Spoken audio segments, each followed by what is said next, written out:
get this podcast kicked off here.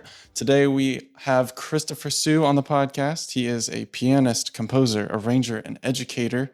I've watched him grow a YouTube channel from like 1,000 subs, I think is when I saw it, to now we're closing in on 15K. And this dude's posting a video like every day, like a machine. So I wanted to talk to you about that. Chris, welcome to the pod. Well, thank you so much for having me, guys. I really appreciate it. So you want to start with just giving us like a crash course on the musical background. Where did you get your start? How'd you learn piano? Things like that. Yeah, so typically like any traditional Asian family, I guess, my parents were like, okay, so you're getting around the age where you can start picking things up and learning music. So what do you want to do? And apparently I wanted to play piano and I also wanted to play violin. And so my parents were like, no, you should probably just choose one to start.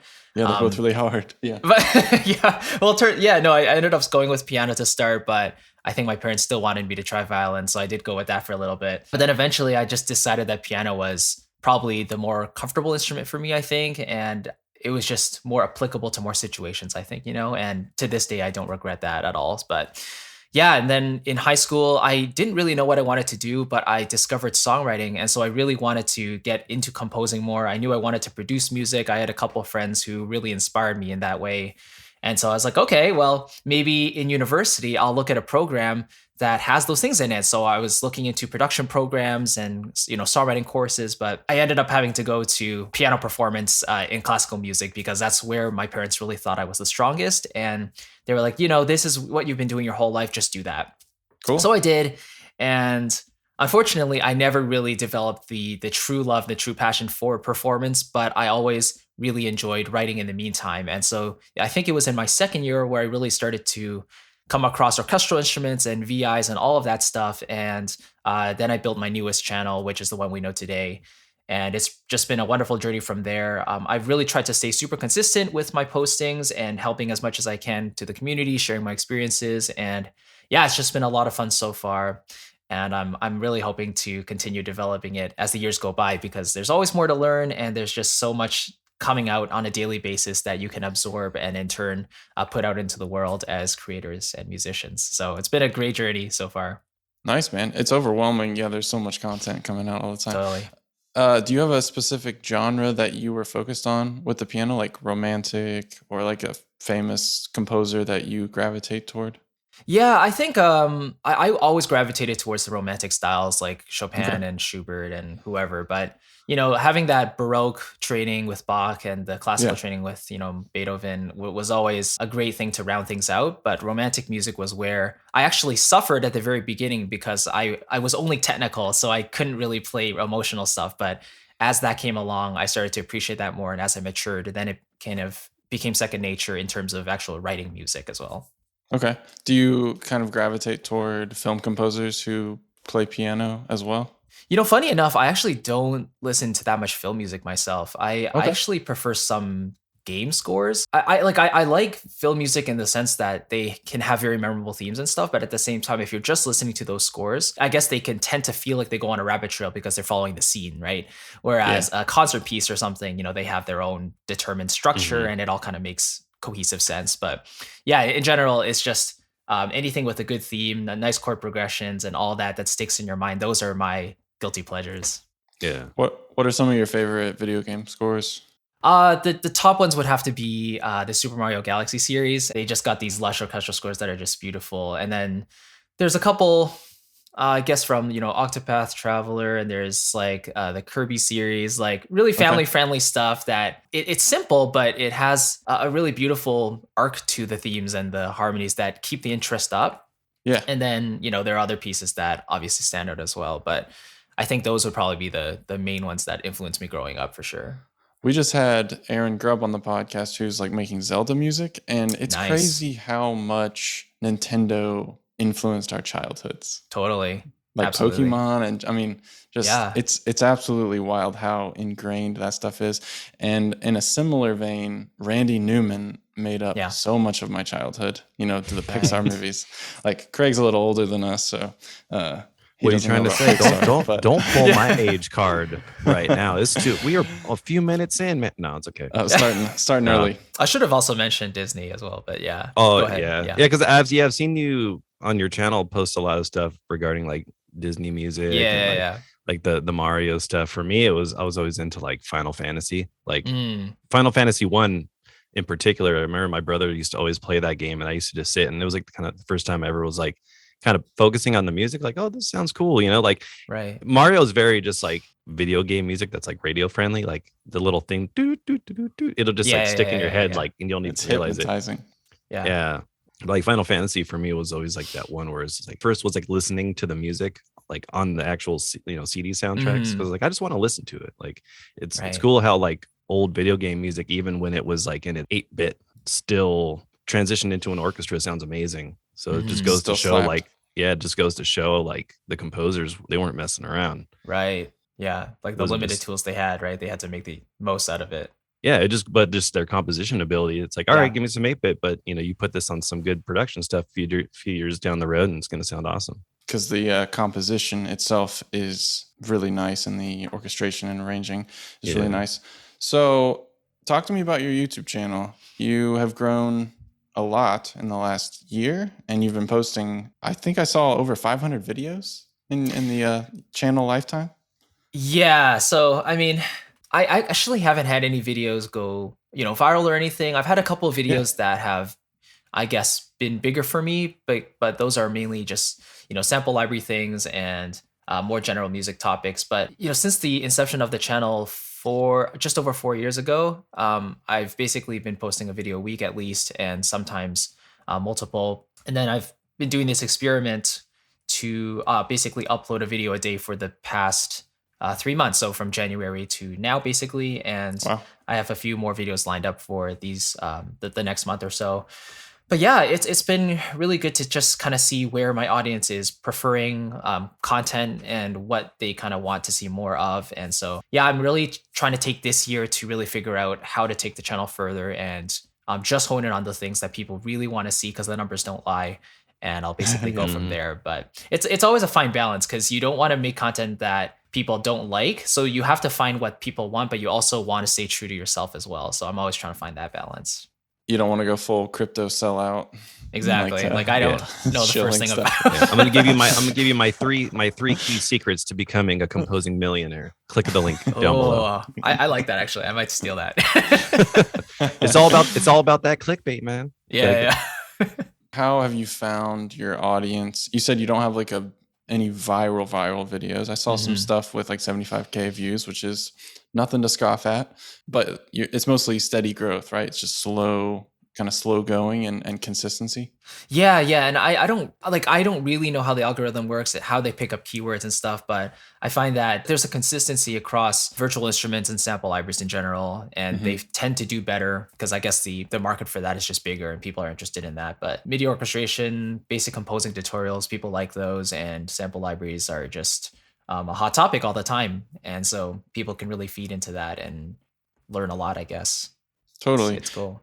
And the education aspect of that, so you have some free content on YouTube, and then you also have some courses, right? Correct. Yeah. So I think the very first course I put out, cinematic music creation, was maybe July of 2020. And that's kind of like the all-encompassing course for, start to finish, producing orchestral music. And then I've basically produced more niche courses from there. Actually launched a course this week, and it's just been a really fun journey. But it's basically for those who like the free content but want to go further and want like a step-by-step A to Z system type of thing. So that's the idea.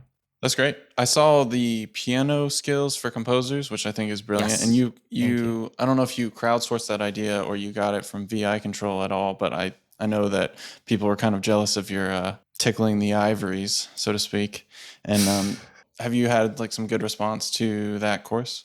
Yeah, funny enough, that was the best launch I've ever had for and I guess maybe just the topic resonated with people. Like I know there are piano courses out there, but I guess very few actually tackle it from a composing standpoint, like how to actually apply it with ear training and all that to your music. And so yeah, I guess I just found the right audience there. But It was always something that I wanted to do because I've been teaching piano for 6, 7 years now. And I was like, well, what if I just made a piano course, but I didn't just want to make a generic piano course, right? Like I wanted to fit Right. into our niche. Mhm. And so I wanted to price it very fairly. I wanted people to see the value in it. And so far, people have been enjoying it. So yeah, it's been great. That's awesome. It is kind of harder to find adult material on piano that is like targeted for a very specific use. You know, you Mhm. can easily find Mary That Had a Little Lamb or like simple, Mhm. children's songs for children. And then you Yes. can easily find like beginner Beethoven.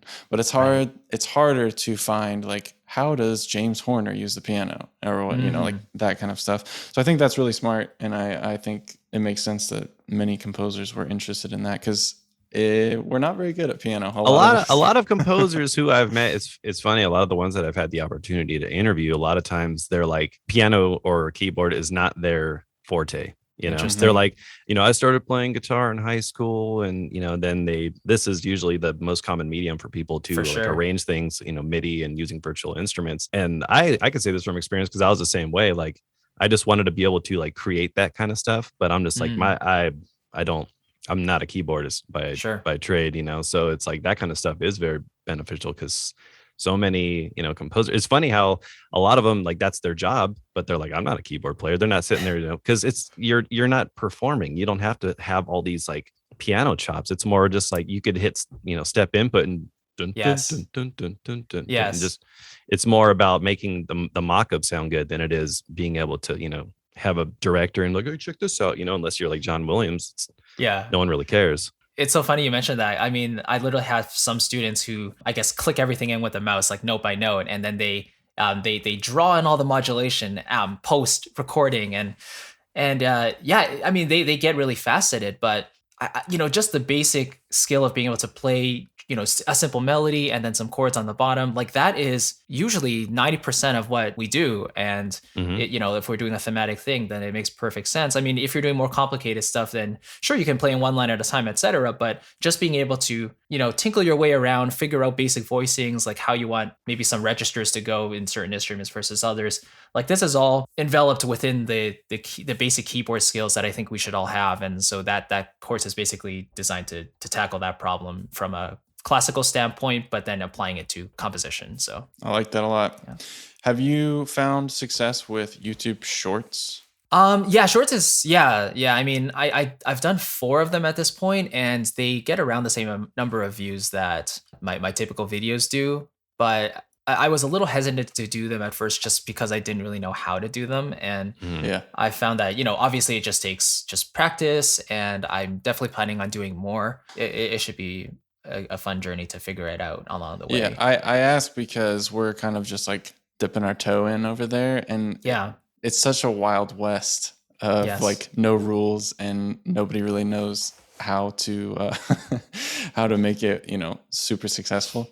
So Right. I was curious if you had any tricks on that. Yeah, no, I was watching a video last week, actually, I think on Shorts, and they were saying something like, make sure the intro itself really hooks in the viewer, because like that's the first few seconds really matter, because like retention on normal videos matters, but for Shorts, I think just the fact that if they stay longer than the first few seconds, it already bumps you up in the algorithm, Totally. and then you want to, I guess, a pretty clear CTA at the ending or something, just to keep them on, etc. But of course, I'm sure there's more to it than that, but That's true. Yeah, because YouTube rewards keeping people on the site, right? yeah. Or on the app.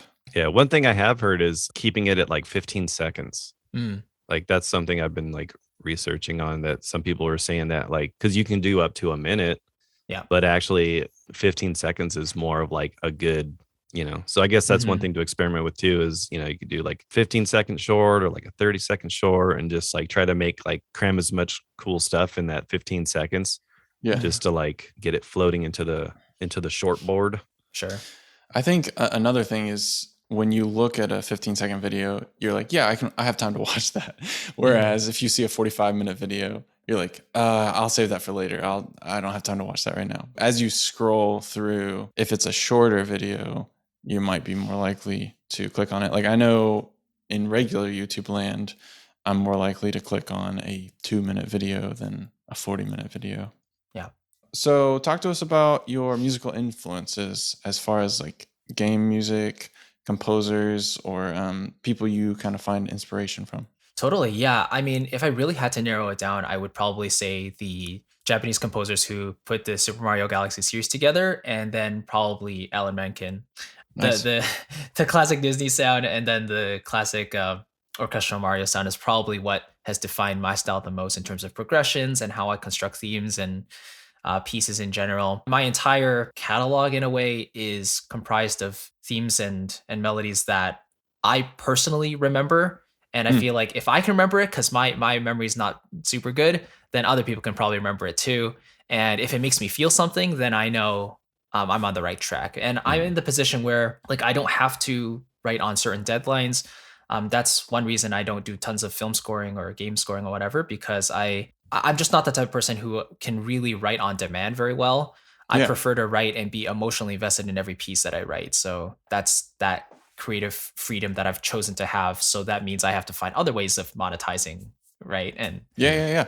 yeah, It's an artist outlet for you. That's cool. yes. Have you gotten pigeonholed at all as a pianist? People who know you, are they like, oh yeah, that guy's a pianist or that guy's one thing? Because you have like a list of things that you do, Mhm, and certain people can only think of you as one thing. I don't know if that makes sense. definitely. Or the Yeah, thing that sticks in their absolutely. mind.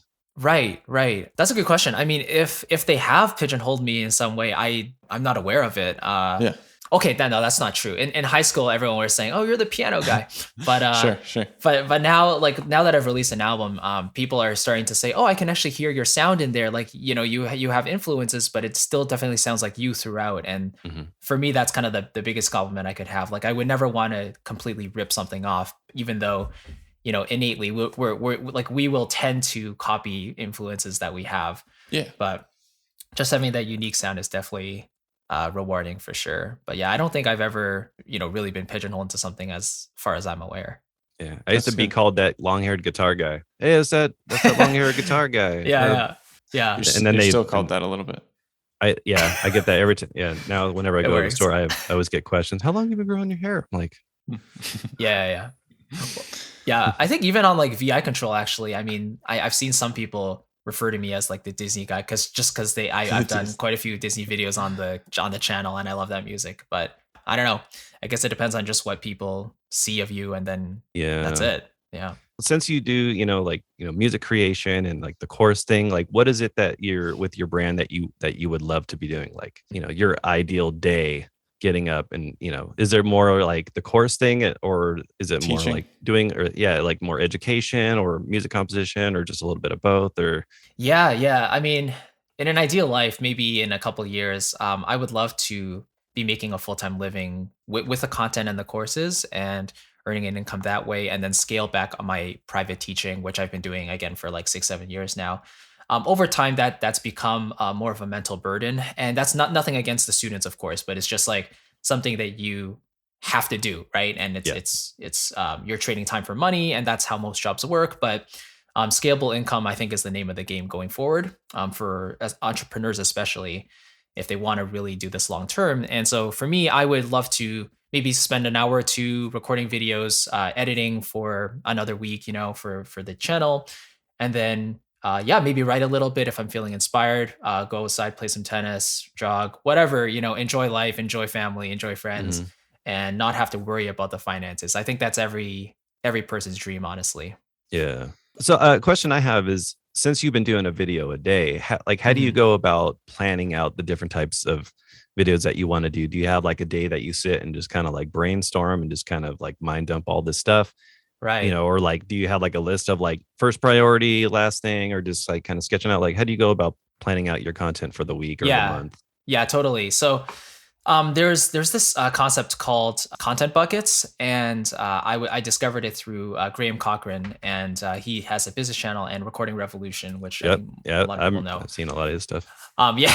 So He's good. over on his yes, yeah, sorry, yeah, over on his business channel, he put out a video on how you can write out a year's worth of content in a single day. And so basically, you do that by coming up with, let's say, 4 to 5 different topics, overall topics like sample libraries or composition or orchestration, whatever. And then within each bucket, you write down 12 to 13 video ideas you want to do within each bucket. And then you can pick one from each bucket for the month if it's one video a week. And that's how you do that. So that's what I've been doing. Except instead of 12 videos, I was doing like, I don't know, 36 videos or something. I was really jamming it within the course of 2 weeks, and then batch recorded that in a few days and then just stripped it out. And so now I'm at the tail end of that. So it feels good. What's 36 videos among friends? That's hard. That's hard work, man. So how many videos are you doing a day? Are you just knocking out like a week's worth of videos in one day, just like filming them, and then like another day to just edit, or like how do you go about that? Yeah. So if it's a filming day, if I'm feeling up for it, I'll probably film maybe 5 to 6 videos at a time, assuming they're each, let's say, 5 to 10 minutes, and then I'll spend the next hour or so editing them all, exporting them all at the same time, just batch doing everything, and then I'll do the same another day. But yeah, generally I prefer to stay maybe a month ahead of my schedule, just so I'm never feeling pressured. And like, I don't really have anything in my schedule to say, okay, film today or edit today, but I just know that, okay, in like on this date, I want to have this video out. So I will make time to do that thing. So there's probably a more structured way to do it, but that's just what I've been doing. Well, I mean, that seems like a pretty good way of just kind of like batching out a bunch of stuff. Just like, all right, today, just knock it all out. I got the camera rolling.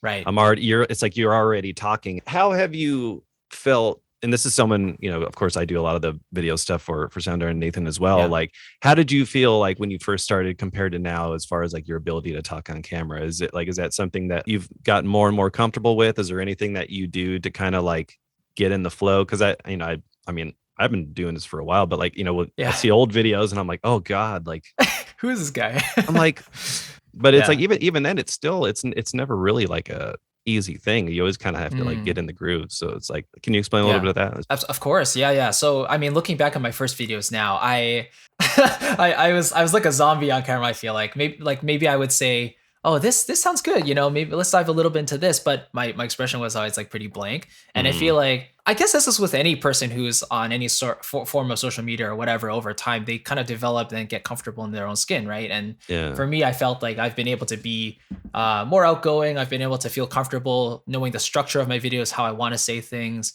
And you just, you kind of set up certain, like, I guess, neural patterns and networks in your brain. So you kind of know what's going to come up next even before you say it. And then you can always be excited because you know that, this content's going to help people. It's going to be influential in some way, like people are listening. This is a piece of content that will be there forever for people to discover. Like, all these things contribute to the content creation process that makes it more and more exciting. And so the way you present it is just your own, of course, personality. But yeah, I don't know. I guess it's just been easier and easier. And I treat it like talking to a friend, honestly. So it's like, if I'm helping someone out in an afternoon, what would I say to them? It's like if you had someone in your room and you're trying to explain to them like some cool features in Cubase, you're like, dude, and then you could do this. And then if you go over here, it's like, yeah. But I think for some people, it's interesting how like as soon as the camera comes on, it's just like shut down. Right. Deer in headlights. Yeah, because I know there's a lot of people out there, composers or people looking to build channels, and a lot of it is just getting out of your own head to actually start, because a lot of people feel like, well, what do I have to say that anyone cares about? Or and everyone has their own unique perspective. So it's like, if you even have any interest in doing it, it's just, you just got to start, because it's rough. It is rough when you first start, and you look back and you're just like, why did you say it? Like live and out? You just want to like grab yourself and like shake yourself in the thing, like, wake the hell up, man. Right. But, imposter syndrome is so real, for sure. Like, especially because there's so many talented people out there. You're just like, well, I don't know. I don't talk like that, or that's not your personality, and it's easy to kind of get down on yourself. Right. No, that's a great topic. I mean, like, literally at this moment, last week I was binge watching a channel called Film Booth, and so they have some great content teaching you how to like really grow your channel. And I've been watching some other people, and I'm like, wow, they have really awesome editing skills, and I actually really want to incorporate some of those in my content, but I'm a little nervous about how that'll come across. Like, of course, I'll just do my best, and I still want it to feel natural, but at the same time, I do want the content to be a little more engaging than it currently is. So there's always stuff you can work on. Is there anything that you have planned that you want to do with your channel? Because I know like with a lot of your videos, it seems like you have like a specific sort of like the way it's set up and a very, specific look. Is there anything that you've been wanting to do with your channel aesthetically or like camera or, because I'm always curious to hear this kind of stuff because like Nathan hears me all the time. I'm always changing stuff around and moving cameras and so it's like, is there anything that you want to do with your channel? Yeah. Honestly, because right now I'm always filming in my bedroom, and I used to film with the light on, and so it created this like halo around my head. And so once Craig, you told me about the auto focus thing, like turning that off and then making sure that the exposure was correct and all that. So I set that up. That was a great improvement for sure. And awesome. Yeah, right now I'm still in my bedroom. You guys can probably tell, but I'm really planning within the next month or so to maybe renovate a room in the basement and clear out some stuff so I get a more professional studio look and I can actually be on camera without having to worry about lighting issues and stuff. I purchased 2 key light airs and I want to set those up as well. So nice. I'm just thinking about how to set that up. And then I think if I do sample library videos, I'll probably transition from that speaking head view to maybe just the DAW itself. Like I don't have to be on camera every second. Like I could just demonstrate the sound and then maybe wrap it up with that sort of thing. And then back with the talking head and then have a, CTA. So there's still some structure in there, but yeah, I want to tighten it up a little bit. I don't know how it's going to go down with the subscribers, but at the same time, I want to experiment a little bit. Yeah. I think a lot of people like to see a little variety. It kind of shows that, you're always experimenting and, I think especially if like, because I mean, you're the one who's seeing yourself edit, or you're editing yourself all the time. So it's like eventually, when you start to get to the point where like, hey, what if I tried this or, wanted to try this or, you start to like see things that you would like to see. And I've always tried to see doing video content almost like music. It's like if you're experimenting, it's like if you use the same plugins all the time, eventually you're like, well, what if I use this? Like, what if I, so like whenever you have that little what if thing, like just experiment. It's kind of the same like music. Like, well, if I change my sound, are people going to stop listening to my music? But at the end of the day, it's more of like, I always see it as like, take it from like an artistic approach and just roll with it, You're developing. Yeah. As far as building in public goes, you're kind of composing in public. You are educating in public. Would you say that has been a net positive for you, like a success? And what would you say to like a new composer or maybe a seasoned composer who is scared to show their face on social media? I honestly, I think as long as you have something of value to share, which I think everybody does in their own niche, I don't think there's any harm in putting something out there, even if it's just a couple videos, because number one, you are literally putting a piece of yourself into the world and making another way for people to discover you, right? You're forming potential networking and relationships that way. Yeah. But yeah, at the same time, it's just a really great way to practice and build your teaching skills, your presenting skills, whatever it is. And it helps in all other areas of life too. Like if you develop like a consistent routine of publishing even just a very short piece of content every single week at the same time, that just kind of builds into your own routine as well, And I think by habit, we like to have things we can depend on, regular routines and schedules to some degree. And that's another great way to develop that. But yeah, for me personally, it's only been positive, I would say, because before this 5 years ago, I really didn't know anything about the composing scene or anything. And people had no idea who I was either, right? And so when I started the channel and started uploading, I think it's just gotten me these relationships, these networking opportunities. I've been able to visit people. I've gotten these arranging orchestration gigs entirely just from people discovering the channel, maybe listening to a tutorial or a piece of music, and then reaching out. And so if you never try, then you never get any potential rewards that might come. But you have to be consistent and you have to truly add value to people. That's really what it comes down to.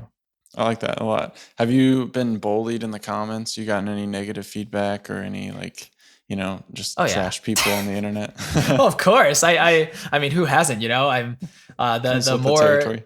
Yeah. Like the more people appreciate what you do, a fraction of them will definitely respond badly as well. And of course, that you can always say like, yeah, I mean, this person has a point. Like maybe I should have presented this in a better way. But at the same time, I think a lot of people are also entitled sometimes. Yeah. And, once they digest something that's maybe free, maybe they expect everything to be free. Or so it's like, oh, maybe if you are offering something paid, then it's like, well, who are you to charge for this? Like, just keep giving us free stuff.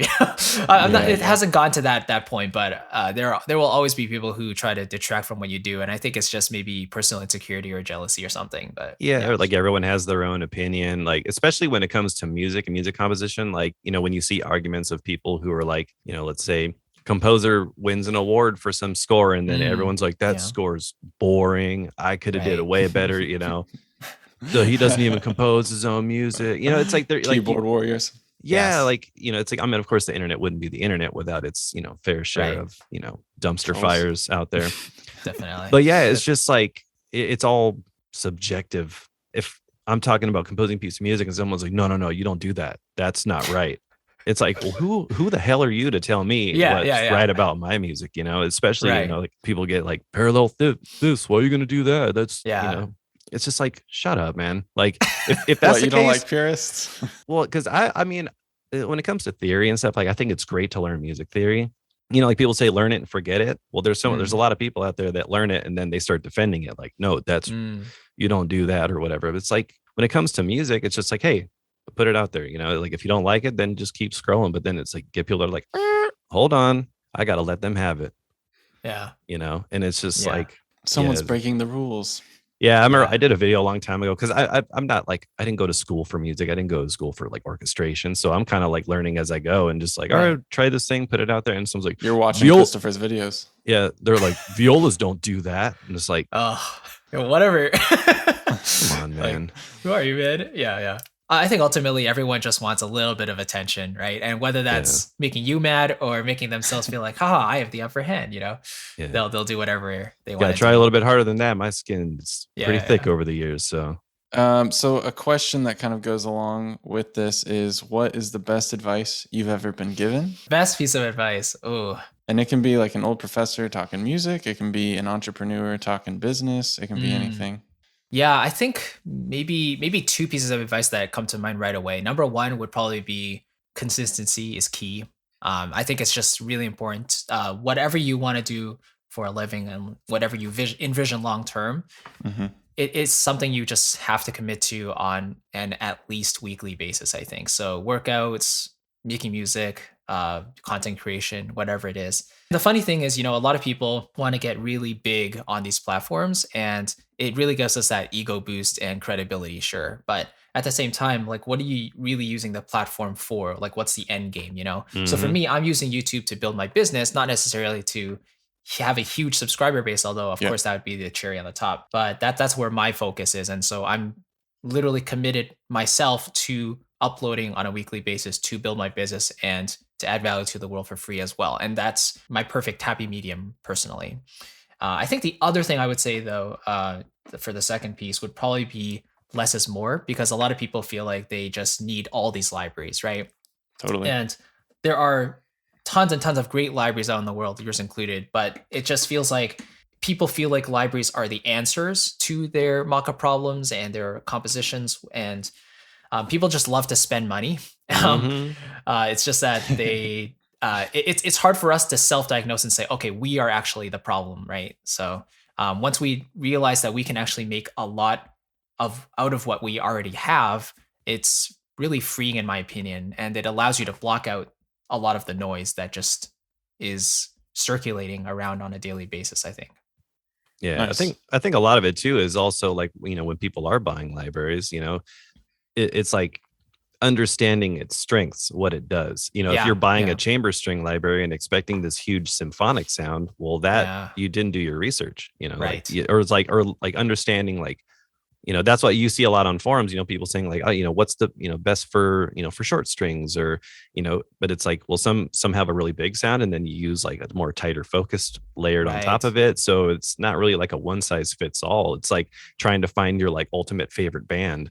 Yeah. And then you want that one band to like do all these different things. Well, it's like, well, no, you got to branch out. You got to listen to some other music, so it's like, that's the thing. Like if people learn exactly what that library does, like you're going to go way farther with a smaller number, Yeah. or, that sort of thing, when you know what it does, how it works, how to utilize Right. it, combining articulations, all that stuff. You can't just like, oh, I put this one patch. How come it doesn't make everything sound like the way I want? Like, Right. you got to do some work. You can't just buy a library and expect it to get you, 95% there. So There's plenty of user error involved. I know I opened up synths from years ago and I'm like, I know more about synthesis now.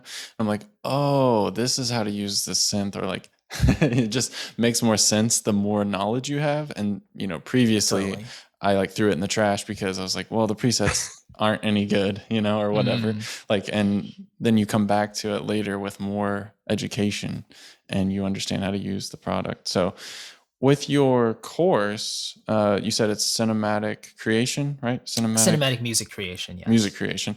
So, where does it like start the course at? Is it Yeah, somebody who doesn't yeah. know any music, or is it someone who has like a basic understanding? Yeah. I mean, this program is essentially a start to finish path for the composer who's maybe just starting out or even at an intermediate level, but they want basically all the pieces to the puzzle put together for them. So it's essentially like 5 or 6 courses in one. There's like music theory module, composing module, orchestration module, and then it's like how to apply all of that together. And Okay. then we kind of write a piece, start to finish, a full symphonic piece, and mix and master it at the very end. So there's a few modules at the beginning to really cover all the fundamental bases, and then expand upon that, and then apply all of that into practice later. So it's definitely the best-selling one so far, because that's the course that I've been sharing with all of my new subscribers, and they seem to get great results out of it. So that's definitely the first one I could recommend for anyone starting out and really wanting to dive into the orchestral composing process. Yeah, there's a lot of moving pieces to it, right? It's a big puzzle. So the more overview, that sounds like a smart idea.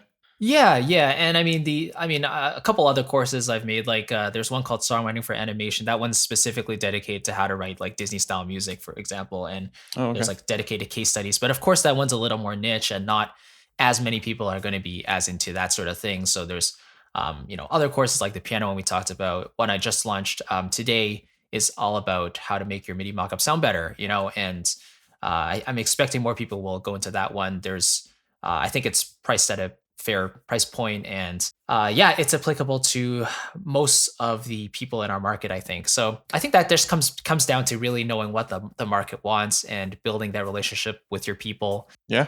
So the new course is MIDI Mockup Secrets. Correct. Yes. And can you share maybe one of the secrets? Of course. Yeah. So, the one I think is probably the most important is dynamics and expression. I think that's the one that most people overlook. But even for instruments that don't have a ton of dynamic layers, even if there's like a built-in filter, it's always great to just ride that mod wheel and draw in that natural expression, even if it's in post, like after you record your line. Most beginner composers make the mistake of just leaving the performance as is, and specifically for orchestral instruments, it's so important to get that life in there with the dynamics, layers, and with the actual general volume going up and down. And then that leads to the question, like, how do you make a line sound musical with the dynamics? And it's actually as natural as, if a phrase is going up, like do do do do do, and it comes back down afterwards, you probably want to swell into that phrase and then, taper it off at the very end. Because if you imagine like a singer doing it, they would inject more air into it for that passion, right? And then they would kind of come back down and tail off with their breath at the very end of the phrase. I find a lot of the time when we're writing this type of music, we're trying to emulate vocalists and create a natural sound. So if we can kind of think about what they're doing and try it out for ourselves in our voice, that gives us a lot of ideas of how to tweak the dynamics and modulation in our own performances. Mm-hmm. Yeah, knowing what instruments can do and more or less normally do is, that's a whole nother thing, even aside from just orchestration, like knowing what instrument sections do what, like who carries the lower range, who carries the, the higher range, and being able to like divide, but another thing is really like, how do people play? And, like it's a great example of what you're saying, like with the vocal, that's a whole nother thing that is part of the whole process. And I think a lot of people overlook it. It's like, string players aren't going like, like with like everything at 127, like, guns blazing. That's not of course, people are gonna be like, "Oh, that doesn't sound very realistic." Right, right. So it's like you got to understand, like, and listening to a lot of music helps, but Yes. yeah, just taking, yeah, that's something I would tell people, like, just take the time to like learn how players play, like Right. having, a choir or a brass, they're not going to be going and holding that for like 40 seconds, like they would Hmm. die, Yeah, you know, like, Gotta exactly. cycle it. Yeah. yeah, don't kill your players. Just, Yeah. let them do their job.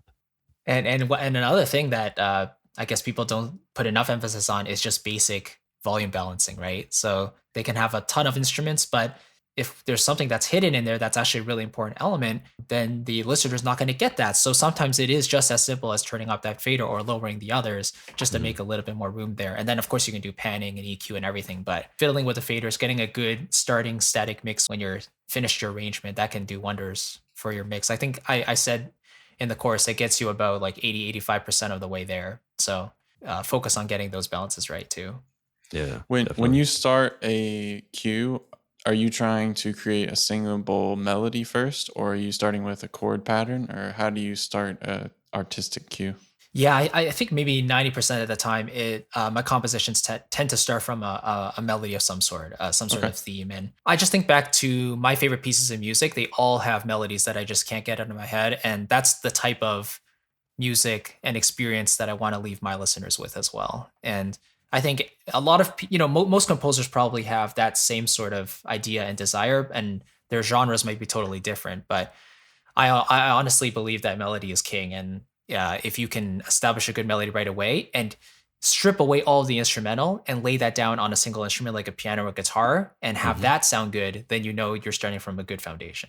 Yeah, Nice. just that the heart of it, that's what it all Yeah. comes down to. It's like that's always like a great way to know, if what you're doing isn't like too just thrown kitchen sink at it. Cause I think that's one of the things that's really easy for people to do especially when you have the ability to stack as many instruments and things as possible. Like, Yeah. can you take this and just put it on like a piano or acoustic guitar Mm, and be able to just like, oh, this is nice, but if it's like you can't, might be a little too right. much going on. So that's a great way of just like condensing down. Like that's why like you see like those piano books where it's like just like basic kind of melody and chords and Yeah. stuff like that. Yeah. Like those are great ways of just being able to like really break stuff apart, if you're not at the Right. level of breaking down like a full orchestral piece or something like that. Right. And that's why like you don't necessarily need a full blown like classical education or something, but like you said, going back and seeing some of those really basic repertoire and just looking at how composers made the most out of a single instrument, that can teach you so much about voicing and Mhm. where harmony goes, how melody fits on top, and etc. So What are you trying to do right now as far as like bettering, is there anything that you're kind of like working on at the moment to get stronger at, whether it's composition or just music knowledge, or like what are you trying to work on right now for yourself? yeah, I think from the business side of things, I think I already kind of touched on this, but I really want to find that sweet spot of where my content can lie and continually deliver in that area. I would love to continue to refine that message. And I guess musically, yeah, I want to write a second album soon. I just like I don't want to completely rely on when the creative inspiration strikes, but I also know that, if I try to force something, it's usually not going to turn out so well. So that's always a balance that I'm trying to fix. But it would be fun to, continue writing and maybe develop some new tastes in new genres. But I know that like at the core of what I do, I'll probably continue to try to write music that's as memorable as possible, and that just makes me feel really good. But yeah, definitely trying to expand on the palette and appreciate more genres is definitely something I want to continue doing. Yeah. Yeah, I would love to hear you do some Disney music, but it's electronica. Oh, That's what I want to hear. It's some that's techno a, music, but it's Alan Menken on oh the my top. gosh. Some dub Disney. Dub Disney. Yeah. If that doesn't That'd be exist great. already. So, as far as hobbies and interests outside of music, you said tennis. I heard you say tennis. Mm-hmm. Mm-hmm. Yep. How Tennis have you played? is. Have you played tennis a long time, like all your life? Yeah, I think my dad introduced me to it when I was maybe 9 or 10, and yeah, he got me enrolled in lessons at an earlier age. So it's been one of those things where like I'm not a super athletic person, but I have this sport that I just really enjoy, and I can really thank my parents for that. And I have a couple friends who are always down to play, and yeah, it's just a really great way to not only energize your body, but to clear your mind, maybe inspire new musical ideas. For me, that's my preferred form of exercise when the timing is right, when there's no snow. Yeah. It's a hard sport. Yeah. It's very hard. Yeah, I mean, it's just hand-eye coordination. That's all it is. I prefer pickleball. Have you played pickleball? I haven't. No. Okay, it's basically Pickleball. tennis for retired people. Oh, now that sounds interesting. I actually want to play that now. Yeah, it's like a cross between tennis and ping pong almost. Like, Okay. you play That's on a cool. tennis court, but it's much smaller, and you Gotcha. usually play with doubles. But Mm. like I said, it's sweeping retirement homes worldwide. Pickleball. Right. I would play it if it involved taking actual pickles and Yes. just like smashing them with a tennis racket because I Right. despise pickles. We can do that, Craig. So I'm down for that. Or just, Yeah, I can like, see or that. like clay pigeon, like throw up a pickle and just, That's your new instrument right there. just we pickle could sample slayer. that. We could Smacking- sample that for sure. Yeah. Yeah, Yeah, exactly. but like Right. ping pong, badminton, that's all great. Yeah. And you're in Toronto, is that right? Correct. Yeah, Ontario. Yep. How's the music scene there? You said you teach lessons. I do, yeah. I mean, the students all come to me, and I do some online lessons too. But yeah, I would say the music scene is pretty healthy. I'm not really sure about the state of things like downtown. I don't live downtown anymore, so I'm out of the loop there. But yeah, with the power of just the online era, I feel like you can really discover music that you wouldn't have discovered earlier, or you can just develop your skills more by connecting with other people. But yeah, like I personally have never been a huge bar or music venue guy. I've always preferred to stay at home as an introvert and just make music on the computer. But I'm pretty sure that music is starting to come back alive in Toronto, Ontario. Yeah. Do you have like collaborators that you work with in Toronto, or is it just mostly online? Funny enough, I don't really have any collaborators at all on a regular basis. Like I'll work with other people like on a freelance basis, but Mhm. when it comes to writing music, I love the feeling of just having 100% control of what I want. Understood, And yeah. That's totally debatable, right? But yeah, for me, it's just the gratification. You don't want to see that email that with like 50 changes in it, and you're just You like, got me. oh no. You got me. Yeah. Like a See, if couple it's a changes is client, okay, then it's yeah. okay. But if it's a collaborator, then it's like, well, we want to get both of our inputs there, but at the same time, it's we want to serve the song as best as we can. Maybe it's not a good match. I don't know. Yeah, don't join a But- band then, man. Especially when you got like 3 or 4 other people. Like, Right. well, what about this thing? I want to put this thing in there. It's like, it's like it's good if you have like someone who's like kind of like the main person who's kind of coordinating all the ideas and like Right. Calling putting the it shots. together. Yeah, Exactly. like you got too many chefs in the kitchen, things are bound to catch on fire. Yeah. I mean, if I'm collaborating with maybe someone who has an entirely different skill set, like maybe they're a lyricist or maybe they're just an orchestrator, and I'm maybe hired just to write the music, then totally fine, right? But Mhm. if it's like 2 composers in the same room who have to put together a cue together, for me, it's a lot more difficult. Yeah. Do you ever hire musicians to play parts like cello, or I saw you worked with Tina? Gina Guo. Yeah. I mean, so she hired me specifically in that case. Okay. She made a post on Facebook looking for MIDI orchestrators, and I was like, okay, I'll just give it a go. And I had literally just released a piece. I think it was a couple weeks ago at that point. And then I sent that to her in an email, and she liked it. And so she basically hired me to take her existing cello arrangement and then expand it into a fuller piece. And that was a lot of fun. She shared that on her channel. It's been great. That's amazing. Thank you. Yeah. And for my album, I basically hired a couple players to perform parts for a big band song because nice. sampling that and getting that through virtual instruments is a lot more difficult than just Mhm. strings. But yeah, that was a lot of fun just to hear how live players really bring in that feel for sure. Love it, dude. All right, I got a couple quick questions for you, and then we can wrap this up. The first Sounds good. quick question is the best recent purchase under $100. Music related? It doesn't have to be anything you're digging that you purchased under $100 recently. Toenail Well- clippers, Oh, yeah. If you have like a gourmet, amazing toenail clipper recommendation, we'll take it. Unfortunately, I don't have gourmet nail clippers, but I do remember 2 nights ago, I had this amazing lobster fettuccine. Okay. And it was like $30. So it's like under what yeah? I was expected, actually. I Okay, was to say nice. like 40, 50, you know?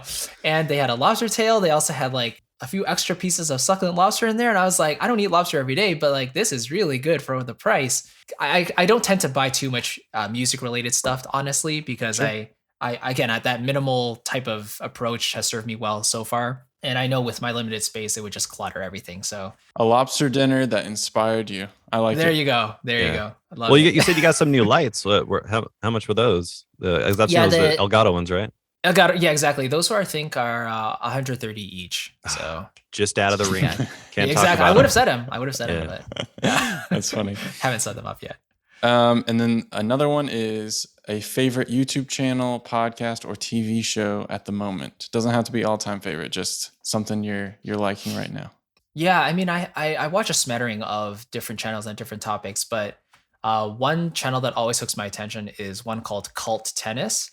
And Okay. it's not a cult, but it's a great channel that goes into the nitty gritty behind tennis and some of its history and some of that. I think we all have our channels that we just binge, but that one, the production quality is really high, and he does a great job narrating everything. It's just really enjoyable to watch. Cult Nice. Tennis, yeah. Cult Tennis. I like it. Mm-hmm.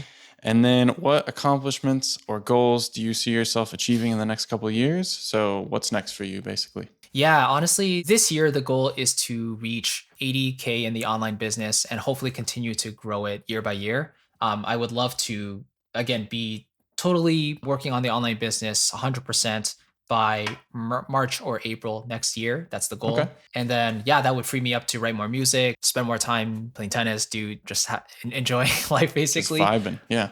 Yeah, vibing. And then if some cool opportunities come my way, like writing with bigger artists or arranging or whatever, then I'm definitely down to do it. But yeah, I look forward to continuing on this content creation journey and helping people and just seeing the results along the way. That's Working the plan. on the online business. That's smart. Correct. And you're developing a community of composers and people interested in music who are like highly engaged, so it's better to have 15,000 people following you who are willing to buy from you and basically be super fans rather than 100K people who aren't really interested in your stuff. They're just kind of watching you for entertainment value or whatever. So I think it's smart to kind of niche down and just develop a highly engaged audience.